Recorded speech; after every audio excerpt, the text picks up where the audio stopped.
binti mdogo amekuja 2025 2020 kuja juu, una lipi la kumwambia kuhusu muziki wa Jide? Kila kitu kinawezekana endapo una nia ya kufanya. Sawa, tumesikia kuna Silver Concert ndio Silver Concert. Uzinduzi wa albamu na muendelezo wa kuzunguka mikoani kama ambavyo tuliambiwa mwanzoni ukoje? Albamu itatoka baada ya hii concert.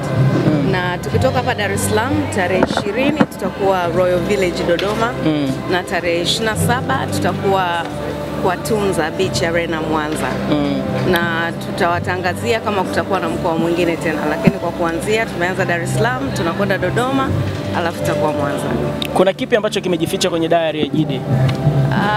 Kuna vitu vingi ambavyo watu hawavifahamu, lakini ni stories za maisha yangu ya utoto ninapokuwa na muziki kwa ujumla. Kwa hivyo nimeona ni kitu kizuri kwa watu wapate kujua safari yangu ilikuwaje. Kuna vitu ambavyo wanakuwa wanasikia lakini hawana uhakika, au kuna vitu wanaambiwa lakini kutoka kwa mtu wa pili na watatu lakini hawajavisikia kutoka kwangu. Na stories siku zote inapopitia kwa watu watatu mpaka wanne hadi kufikia inakuwa imebadilika, lakini story unapoisikia kutoka kwa mwenyewe inakuwa ndio story original. Okay, muziki wako najua ni kipaji, ni maisha yako. Una ukomo labda baada ya miaka 25 useme sasa hebu niwaachie na mabinti wengine waendelee? Kwa bahati nzuri sana muziki hauna retirement, kwa sababu sio ajira ya kusema umeajiriwa, ni umejiajiri wewe mwenyewe. Alafu ni addiction, ni hobby, ni passion. Kwa hiyo kama ni kitu ambacho unachokipenda hakuna expire date wala hakuna retirement. Watu wengi tumewaona wanaimba mpaka wengine wanaangukia jukwaani wanakufa. Kwa hiyo ni pale tu nguvu zitakapokuishia, kwa sababu hii ni talanta ambayo Mwenyezi Mungu anakuwa amekupa. Sio kitu ambacho unasema unaachia mtu. Huwezi kumwachia mtu moyo wako. Siku unapouachia ina maana ndio umekufa. Safi, hongera sana. Miaka 25 na safari ya Lady JD mpaka kufikia leo, ina mchoro gani kwa wanamuziki wanaokuja sasa hivi na watu wanaomfahamu Lady JD kwa sasa kizazi hiki kingine?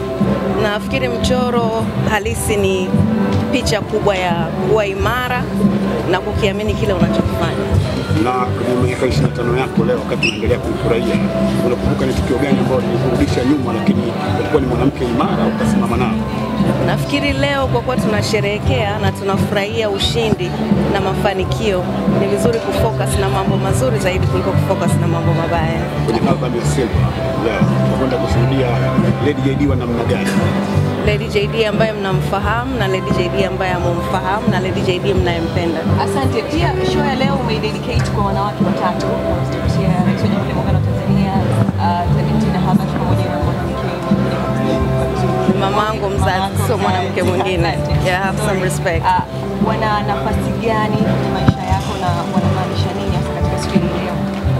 Mimi kama mwanamke na wanawake ambao ni kama walezi wa jamii na walezi wangu mimi, nimeona ni busara sana kutoa heshima kwao, kwa sababu kwanza ni kwa mama yangu ambaye amenilea, na mama wa mume ambaye nilikuwa nimeolewa, na mama ambaye ni Rais wa Jamhuri ya Muungano wa Tanzania. Kwa hiyo ni kioo kwa wanawake wote katika nchi hii. Wasanii wanaofanya muziki ni wengi sana, lakini wewe ni mwanamke pekee ambaye leo una release album yako ya 10. Kitu ambacho hamna mwanamke ambaye wa msanii wa Bongo Flava ambaye amefanya hivyo na wanaendelea kufanya. Una kipi cha kuambia? Wasife moyo. Kila namba huanza na moja, na hakuna safari rahisi wala hakuna safari ya haraka. Kwa hivyo katika kila mwanzo waliouanza kuna matumaini mbele na mwanga upo kama wataweka nguvu katika kila kitu. Albamu 10 sokoni unafurahia matunda ya huo muziki wako? Tuseme leo unamwambia binti anaanza muziki, mimi muziki ulinilipa pamoja na Ngukolote, ila nafurahia umenipa hiki na hiki. Muziki ndio kila kitu katika maisha yangu, na sina kitu chochote ambacho naweza nikaficha au kitu ambacho mtu atasema mtu ananijua kwa sababu ni muziki. Kwenye album ya Silver tutegemea Lady JD yule alianza na kula? Huwezi kuanza ukawa vile vile, watu wanabadilika kila siku. Kwa hiyo kila siku ni vitu vipya. Mtegemee vitu vingine tofauti na vile ambavyo mlikuwa mkivisikia siku zote. Lakini rap ziko. Ukiacha wanawake watatu ambao umesema unaidedicate siku, kuna watu wengine unawakumbuka kwenye muziki wako? Najua wako wengi, lakini ambao unatamani kuwashukuru kwa kusupport na kusaidia. Wanawake wapo wengi, wanawake ambao hata kama support sio ya moja kwa moja, lakini mtu yote ambaye umekuwa ukimsikiliza akakuinspire. ni kitu ambacho unatakiwa kukishukuru kwa sababu kimekujenga na kukufanya ulipo. Kuna watu kama Patricia Hillary niko nayo siku ya leo. Kuna watu kama Hadija Kopa, watu ambao wamekuwa ni role models wetu.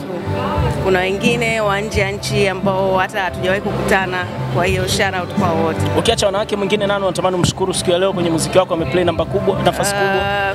Master J, Taji Liundi, Mike Mwagama na wengine wengi. Sio sikumkumbuka kila mtu. Marehemu Gardner unaweza Ruge Mutaba, Joseph Kusaga na wengine wengi. Okay, umekuwa ukifanya live most of the time kwenye show zako, lakini wasanii wetu Bongo wanalalamikiwa sana kwenye issue ya live. Wapo week na last time umeona issue ya BN Zanzibar. Kuna kitu gani cha kuambia wasanii wa leo ambao wanafanya muziki? Kwa kweli leo sikuja kutoa ushauri, leo nimekuja kucelebrate. Naomba tu celebrate na tusiende kupeleka negativity, naomba tupeleke positivity kwa sababu hicho ndio kitu tunachokiangalia kwa usiku. Lady JD ni mwanamuziki ambaye unapishana sana na Kiki. Unaamini katika nini kwenye muziki wako tofauti na Kiki? Naamini katika muziki mzuri. Safi. Sawa, wish you the best. Thank you. Asanteni jamani, karibuni, nawapenda sana. Endeni mkapeleke ujumbe mzuri.